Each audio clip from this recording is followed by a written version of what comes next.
Hello everybody and welcome back to another Gran Turismo 7 video. We are back at Sardegna Road Track A for another great race. This one has a bunch of drama, a bit different than the last race, but it all kicks off on lap 1. Trust me guys, you're going to want to watch this one until the end. So starting off, we have our buddy Gil directly behind. Coming into the first braking zone, gives us a tiny tap from behind, but no issue there. Look at this gaggle of cars. Everybody jockeying for position. And here is where the misery starts. We foolishly attempt to hang it around the outside, smash into the wall, which leaves Gil nowhere to go. Now we are in panic stop mode. Luckily, we get the car stopped, but have significant damage, as you can see. Now, coming down the straight, I've lost focus, and I'm thinking about how I might have ruined Gil's race, and yeah, that happened. We can do nothing but watch the entire field pass us up. But it gets worse.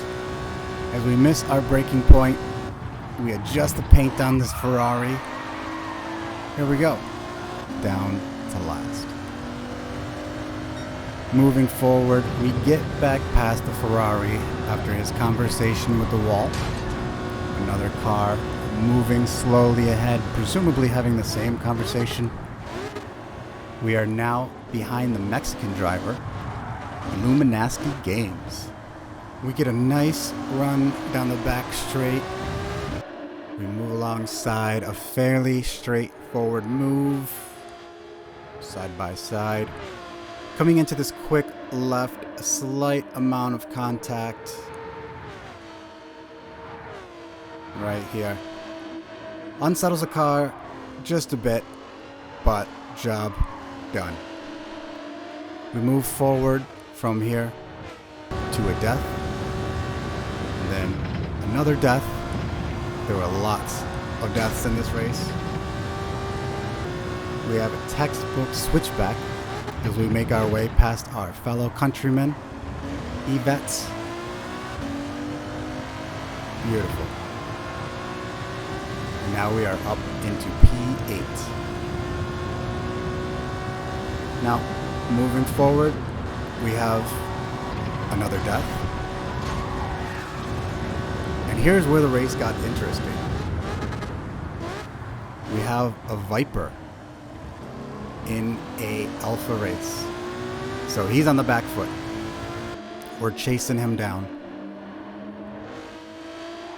I absolutely love these views. He makes a bit of a mistake, touches the wall, and we have the run.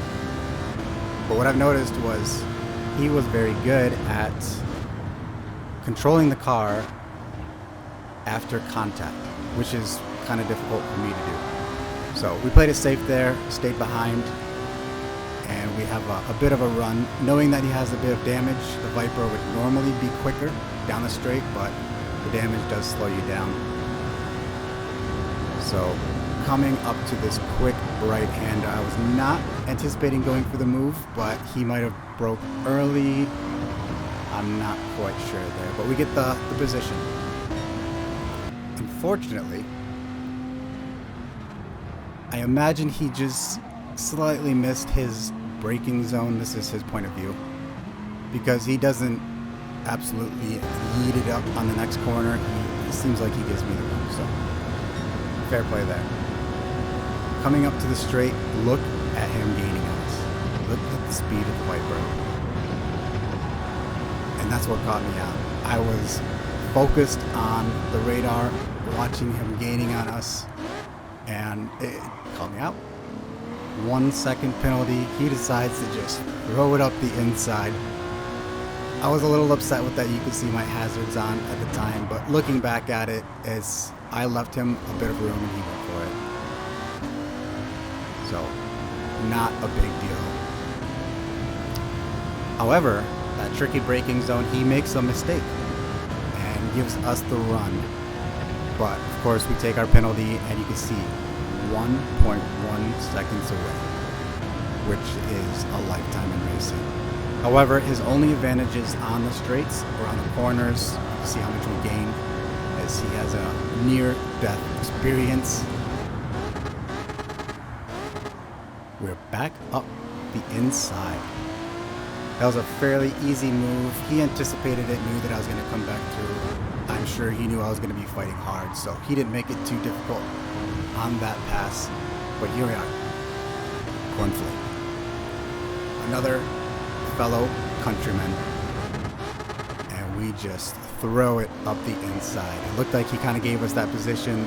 Probably going to try for the switchback, but we weren't going to let it happen.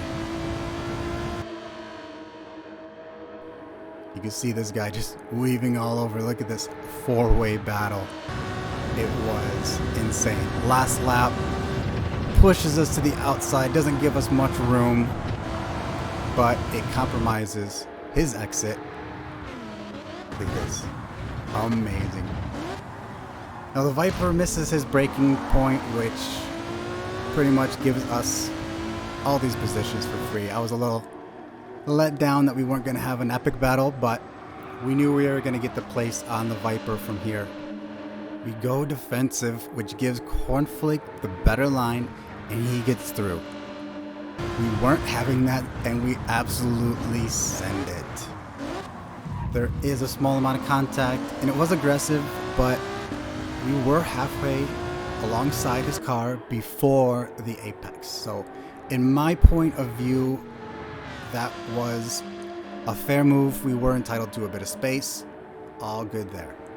Coming down the back straight, I go defensive, of course, but he will have the better run, so we will have to go defensive again on the next corner to ensure the win. This is the final lap, so as long as we can hold him off here, we should have the position.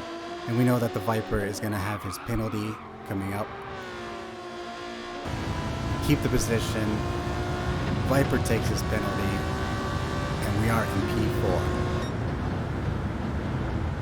There you go, everybody. Last to fourth place. I almost rage quit on this, I'm not gonna lie, but I'm glad I stuck with it. Thank you for hanging around until the end. Please like and subscribe if you enjoyed the video. Have a wonderful day, everyone.